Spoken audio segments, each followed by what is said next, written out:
Our next discussion, I know a lot of folks are anticipating this. This is a world-class case study on driving urban transformation. Governor McCrory didn't just build the light rail, he laid a foundation for an urban ecosystem. And now we're seeing, with buildings like this, how his vision can impact commercial real estate today. I'm pleased to introduce our moderator, Edwin, if you'll come on up. Our moderator who served with the mayor at the time, our longest serving mayor, and then governor on Charlotte City Council as the light rail was going through its infancy. So Edwin and I have known each other for a long time. I said, Edwin, would you mind moderating this panel? And he said, absolutely. And so if you want, Edwin, come, if you'll introduce our guest and we'll take it from there. Yeah, absolutely. Let's just go ahead and welcome to the stage Governor Pat McCrory and Scott MacLaren with Stiles.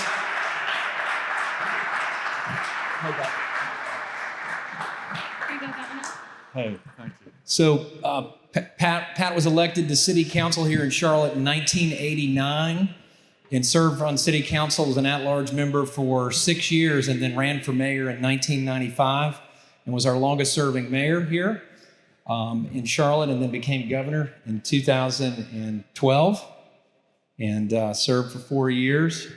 And now he is a man of leisure, is that correct? No, he's not at all. He's very active. And then I want to welcome Scott MacLaren, president of Stiles, a native of Florida, I understand, that's right, and has had a pretty significant footprint here in the Carolinas, and we look forward to that conversation. Rob led it in with the discussion about vision. Before we get started and have a conversation, I wanted to get a quick show of hands from our audience. How many in this audience have lived in Charlotte for more than 25 years? Okay. 10 years or less. Okay, so we got a pretty good mix of people that understand in the very space that we're in what it used to be like. Am I correct? Yep. Well, what I wanted to do was open up with Pat to talk about what happened around 1995 when he became mayor, and about this vision that you and a gentleman named Ed McMahon, who was in the state legislature at the time. We were in a different political environment. Raleigh, as you all know, is controlled by Republicans, but it was a very different story in those days. So Pat, tell us about the history of where we are right now and how did we get to where we are? Well, actually, Raleigh was controlled by the Democrats at the time, and we had a Republican mayor. So the politics was reverse than what it is today in many respects. And in Washington, it was somewhat reversed too. But initially, our vision was the following, and I'll put it in the terms I used to use. We wanted Charlotte to be the best of Mayberry and Metropolis. I'm showing my age. Mayberry was a TV show called The Andy Griffith Show. And the reason I said I wanted us to be the best of Mayberry and Metropolis is I didn't want Charlotte to be another Atlanta or another New York or another Boston or whatever. I wanted Charlotte to be unique, in which we had big city opportunities, but we also had small town environment, quality of life. I wanted the best of both worlds. And so what I tried to do, along with a whole team of people who should get a lot of credit, was that we developed in 95, 96, 97 time period, a 25-year transportation land use plan. And what that land use plan did was have 5 corridors coming out of downtown Charlotte. And you've got to recognize at that time, downtown Charlotte was a business center. It emptied out at 5 o'clock. There was almost no residential living. It was a business park. You could take a nap on Trade and Tryon at 5:30 and not worry about getting hit by a car. That's how much this changed. This area was just known as South Boulevard. And if you look at the history of this area, you can see the growth of Charlotte. This was actually where we're sitting now, was a 1920s, 30s industrial park. This was really the site of Charlotte's first industrial park, kind of what we see at Westinghouse Boulevard today. We had steel factories, we had an automobile factory, we had a racetrack, We had a Duke Power facility, which I started at in 1978 on a utility line truck 2 blocks from here. I called it the corridor of crap. And I got in a lot of trouble about that. I was pretty blunt back in those days. But as you went out, you can see as you go to along South Boulevard, Woodlawn, Tyvola, all the way to Remount Road and so forth, you could see the generations of development. You could see the 60s development, the 70s development, the 80s, the 90s, and the type of designs and parking lots and lack of land use planning. And it became not a sustainable area to live or work. So we had the 5 corridors leading out to the city, our 25-year plan. We had a circle, Center City, 5 corridors leading out, one toward Concord, one toward I-77, Lake Norman area, which was empty at the time, 185, and then one south, which there was really no corridor, still isn't really a corridor that way. And then in between every corridor, we had South Park. Ballantyne was basically non-existent. We had the airport, we had University City, and a few, Plaza Midwood. So we had villages within our major city. Does that make sense? So our plan was this. Along the corridors, we'd have high-density housing and business. In between the wedges, we'd preserve the residential integrity of small-town Mayberry, protect the walkable communities. In fact, I got in a lot of trouble, you might remember, of requiring sidewalks, especially in the 70s, 80s, 90s, when developers weren't doing sidewalks. And we're paying for that today somewhat, but in the 90s, we required sidewalks on both sides of the street and as we expanded roads into development.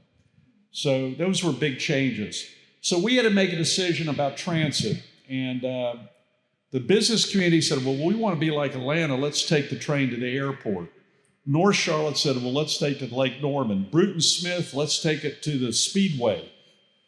East Charlotte, my gosh, Eastland Mall is starting to fall apart. Let's take it to Eastland Mall. There's a lot of politics. And I said, we're going to take it where the numbers work, where we can get federal matching funds and where we can get ridership. And to everyone's surprise, the numbers came back saying South Boulevard.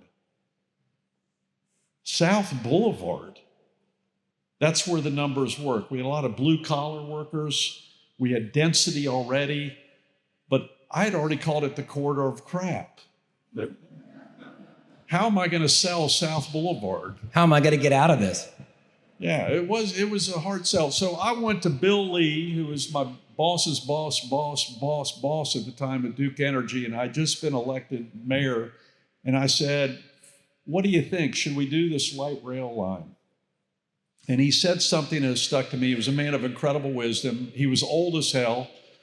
He was 5 years old, younger than I am right now. He said, Mayor, we can wait until the pain arrives and do it then, and it'll be an easy sell. Does that make sense? Related to your health. I'll quit smoking once I'm told I have cancer. It's pretty, but most likely it's too late. Or you can do it now before the pain arrives of too much traffic and congestion and environmental issues. But if you do it now, Pat, it's going to be one hell of a sell. So I decided to do one hell of a sell and agree with the numbers because we weren't going to do this without some federal and state money. And we picked this corridor because we had the train tracks. A guy named Tony Presley, who was the first developer, really saw vision around here, bought some land and had a little trolley car. And that brought excitement. It took something real small to bring excitement. We sold that hard. And that was the beginning of the process. And then I went to the state legislature and asked for permission for a half-cent sales tax.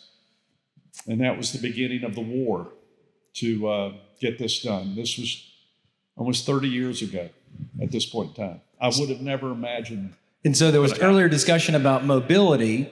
And for those who are from North Carolina, you realize that the power emanates from Raleigh.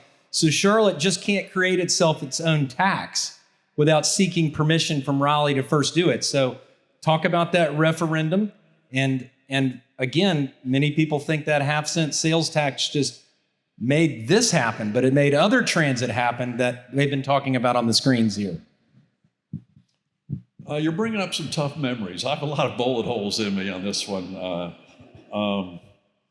Yeah, it was a battle. Neither the Republicans or Democrats in Raleigh wanted to touch it. And so we sold it. Just give us the opportunity to vote on a half-cent sales tax referendum. And I got a couple of legislators, Republican Democrats, one by the name of Ed Mattman. I bought a lot of wine up in Raleigh and kept pouring the wine and said, fight the battle for us. And they agreed to after the third or fourth bottle of wine, which I billed the city of Charlotte on. And we put a campaign together, and we didn't think it had a chance in hell, and it passed 68%. So the people at that time, way back in 1997, when the referendum, 98, they saw that 77 can only have so much traffic right here. We can't widen 77 anymore. And we sold it as not solving our traffic problem. We sold it as an alternative to our traffic problem. I said 25 years from now, the light rail line will always be a 15-minute ride. But 77 will be even worse than it is 25 years ago. And I think that's happened. I also predicted that we'd have $2 to $3 billion of new investment along this corridor. And I thought I was exaggerating. And now Mark Bittner is in the audience. What do you think, Mark? 10 to 14 billion of new investment. And by the way, let's give that a round of applause here. Yeah, thanks to great developers from Florida. And by the way, the original blue line goes all the way to UNC Charlotte. So the first grant was actually the blue line all the way to here, to Pineville, to UNC Charlotte. And the chancellor at the time of UNC didn't want it. And he was replaced. He was a good guy, but he was replaced. And the first day of the new chancellor came in, I immediately went to his office. And I said, we will not get this grant unless we go through the campus. And he went, I would love it to be with the campus. But you got to remember, this was at a time when the suburbs didn't want to be connected to the urban city. You know, urban crime, racial issues, you know. University wanted to be separate. And I went, no, this is going to help the university. And he agreed. So Philip Dubois helped us get the grant.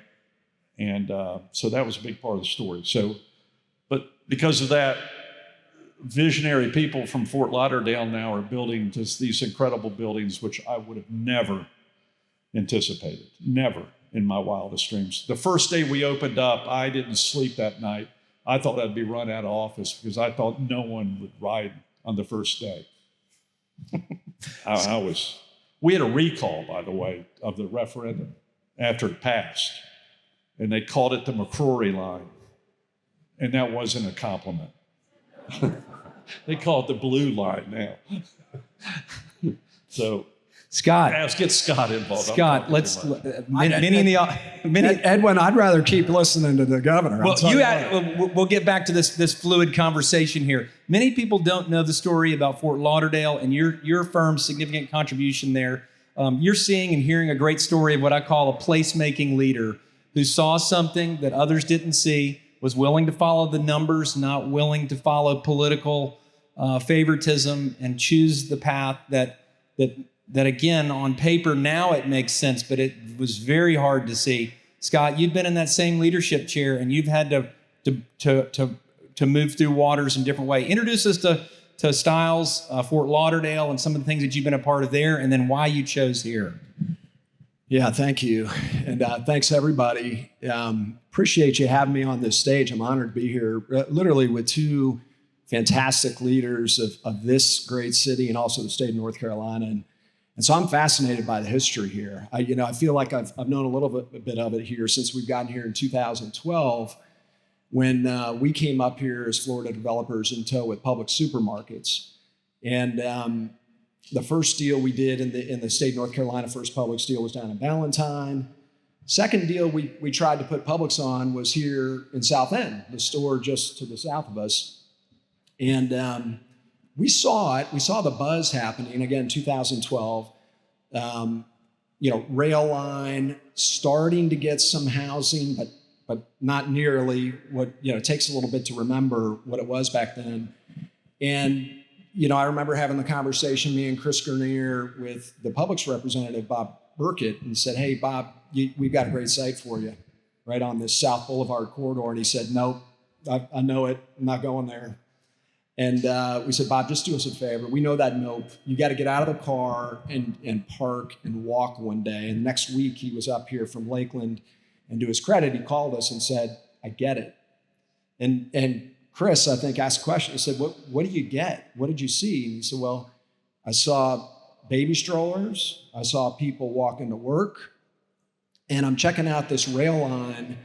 And, Bob was an older guy. He was ready to retire from Publix. And he said, "I see this rail line, and the housing, the units, which we count on as Publix, are coming." And so that was really eye-opening to us as well. We did for Publix, for a developer of Publix, we did a very expensive store here, structured parked. They don't do those a lot of places.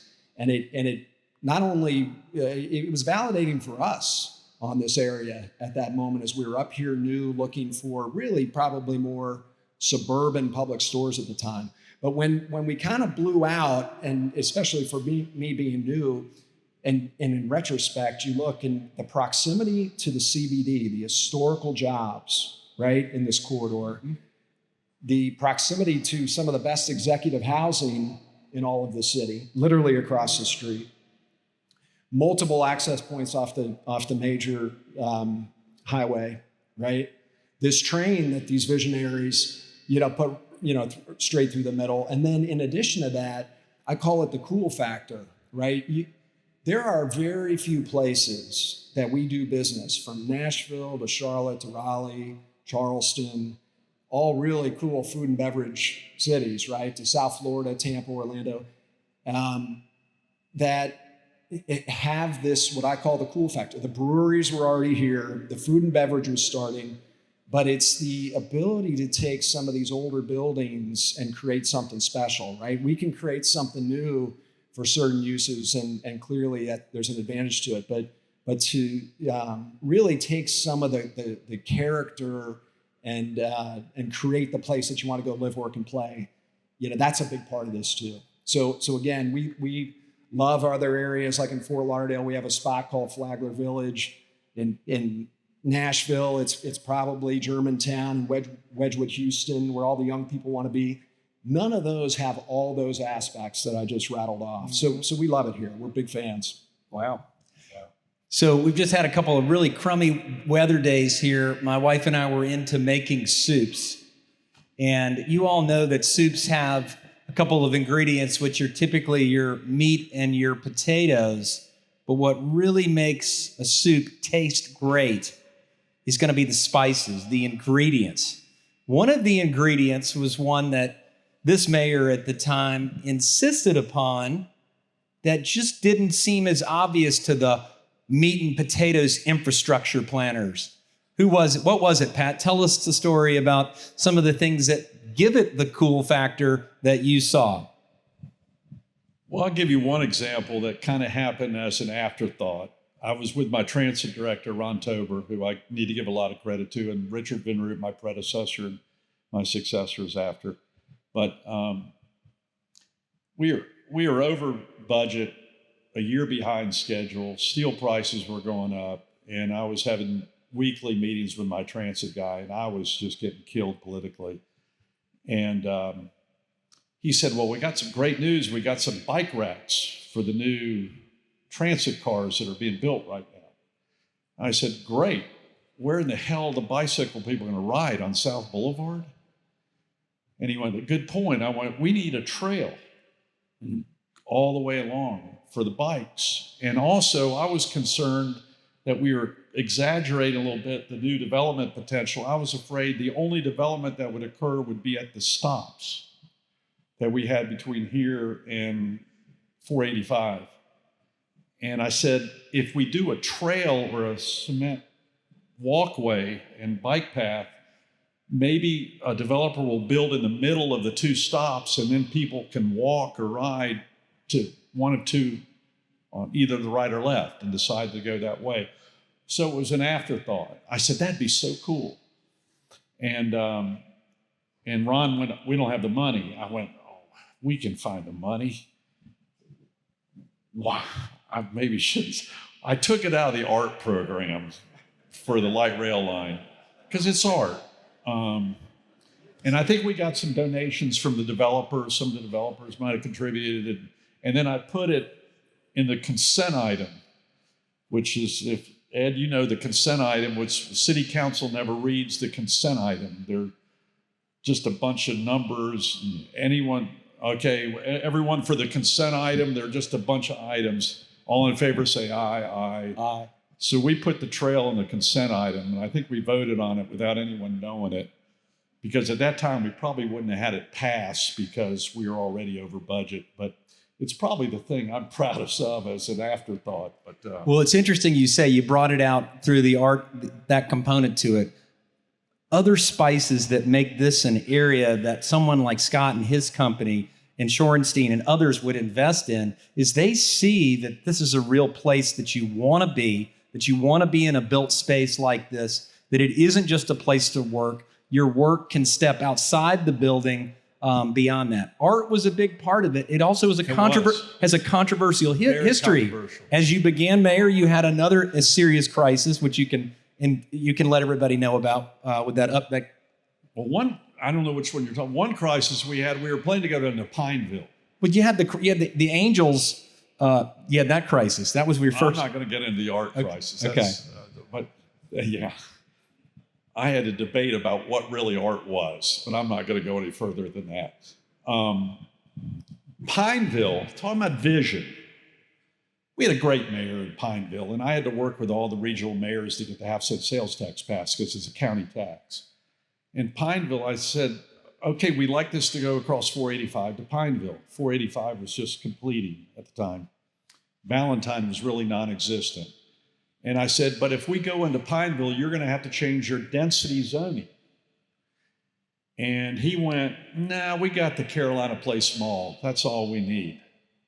And I went, you're crazy. That mall, Henry Faison, old developer here, great. How many of y'all knew Henry Faison? Raise your hand. Who's a visionary developer. He built all the malls, including Eastland Mall. Henry had told me there won't be any malls in 25 years. Most malls, they aren't going to be built anymore. And he was building North Lake at the time. He said North Lake will be the last mall in the United States of America. It's kind of interesting. And the Pineville mayor said, I'm not going to change my zoning. So that's why it stops at 485. I said, if you're not going to change your zoning, we're not going to invest in a multi-million-dollar bridge across 485. What I didn't tell him is we were out of money anyway. We didn't have the money. But I really think visionary Pineville, and I still love what they're doing in downtown Pineville. Pineville could have been maybe the south end that it is today. Who knows? But I'll conclude by saying this. When you're having a vision, look, what will it look like 25 years from now if you do nothing? And what will it look like 25 years if you implement a plan? And compare the two pictures. Because doing nothing is still doing something. And that's part of how we sold this plan, was taking pictures of South Boulevard as it was in the 70s, 80s, and 90s and going, it's not going to look any better 25 years from now. And then looking at it with pictures of how it might look. And we had pictures of this line, but nothing like it is now. And so one lesson I learned, and you probably have learned, is you got to show a vision with words, and pictures are probably the best selling point of either doing something or nothing. Scott, tell us some stories about the same for you for developments that you've been involved in.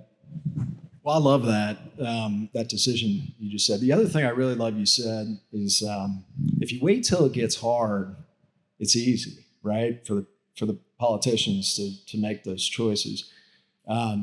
This was the first transit-oriented development that we've really done when we really look at it on paper. We're in markets that have not had the luxury of this kind of mass transit, right? It certainly wasn't in South Florida until the last couple of years. We opened up a private train down there. Fortress created a train called the Bright Line. For anybody that's been down there, it's a different train. It has 6 stops, and it runs all the way from Miami up to Orlando. The Orlando, kind of West Palm to Orlando, just opened. But it's not a commuter train. It's a luxury train. It's awesome. If you got a meeting from Fort Lauderdale, Miami, you're there in a half hour. But again, totally different than this. And I think yet with that, the development around the stops, around the nodes is blown up, right? And so to look back and to see, I mean, my God, I say it all the time. Our team says it all the time. We're so excited about this building and the planning, the vision that we had for this, and trying to create really a main and main. And there's numerous main and mains here in South End, but that was the thesis. And we did that with Shorenstein, as you mentioned, our great partner here. But we missed it largely. We missed the trajectory of what was going to happen here. I mean, every time we'd look at a multifamily site, for example, we'd say, my God, there's no way another 300 units could get delivered here, or there's no way we could spend that per door on the land. And so I really do come back to the fact that it's the rail, and so the transit, as our last speaker just talked about, is so important here. And again, you didn't wait until it got too hard, I'll also say, Scott, that one part of this is while we have this high density here, I think it's great that you have 2 neighborhoods on both sides. You have the Wilmore neighborhood, which was initially a blue-collar working man's neighborhood. Then it became predominantly African-American, poor neighborhood with high crime. It's been rather gentrified since then, but it's still a very important community, especially to the African-American community. And this was the division point. The railroad track was kind of white, black.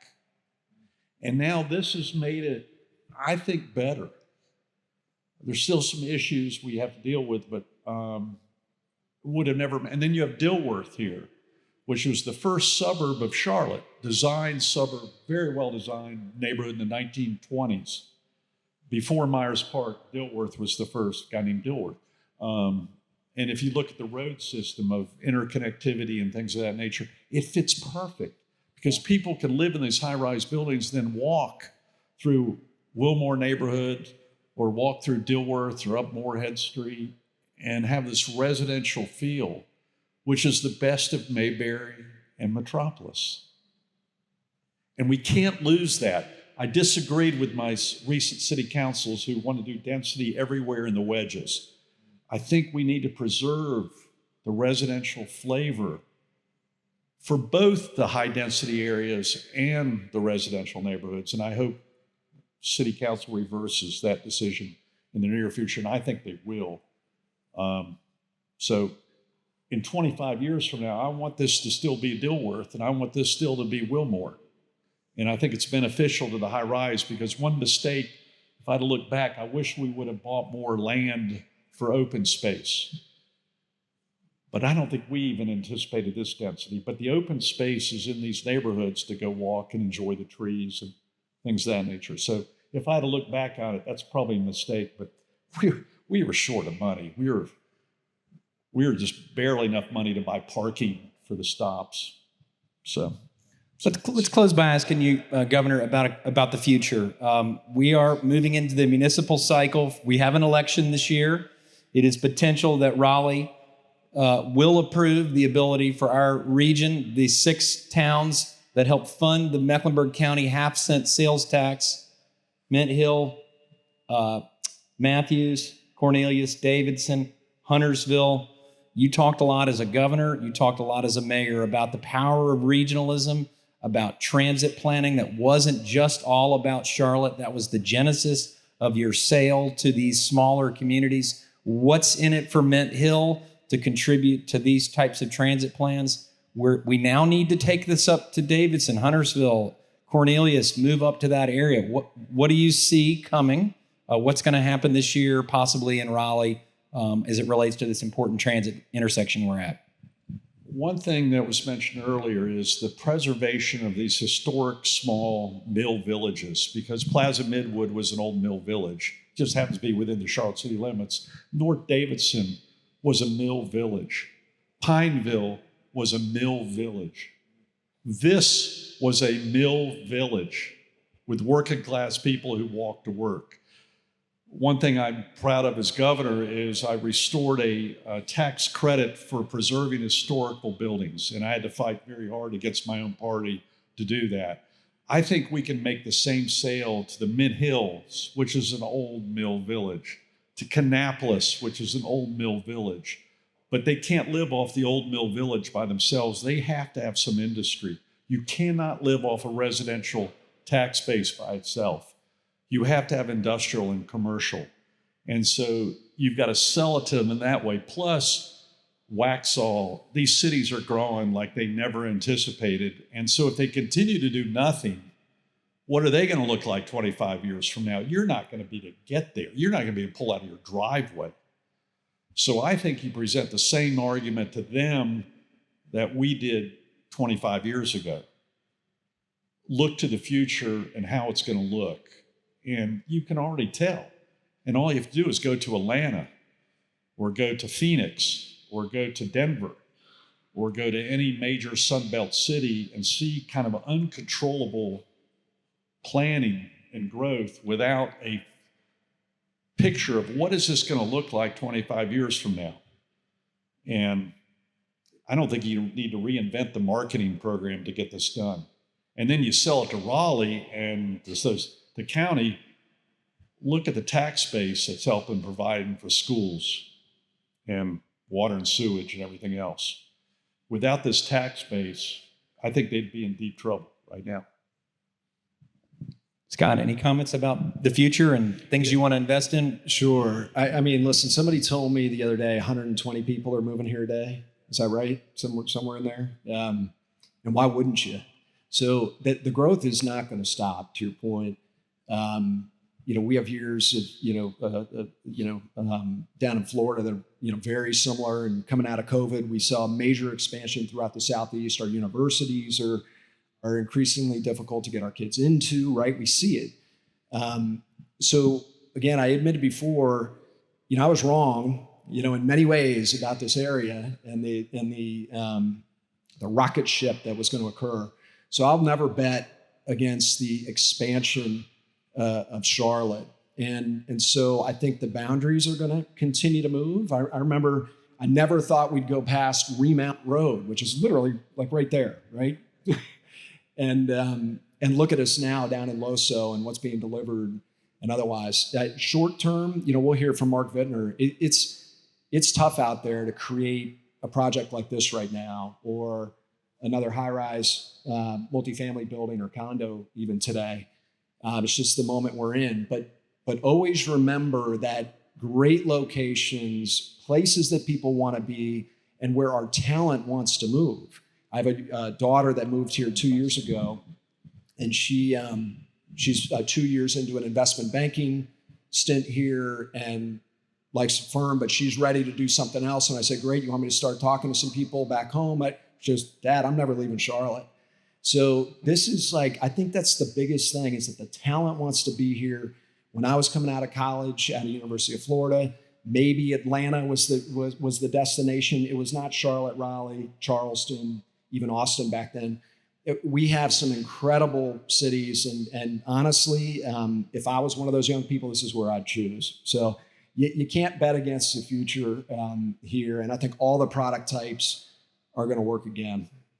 Let me conclude by, this is a technology conference. You guys are so far ahead of what we anticipated. We were planning for this thing called internet and how to get it on the light rail line.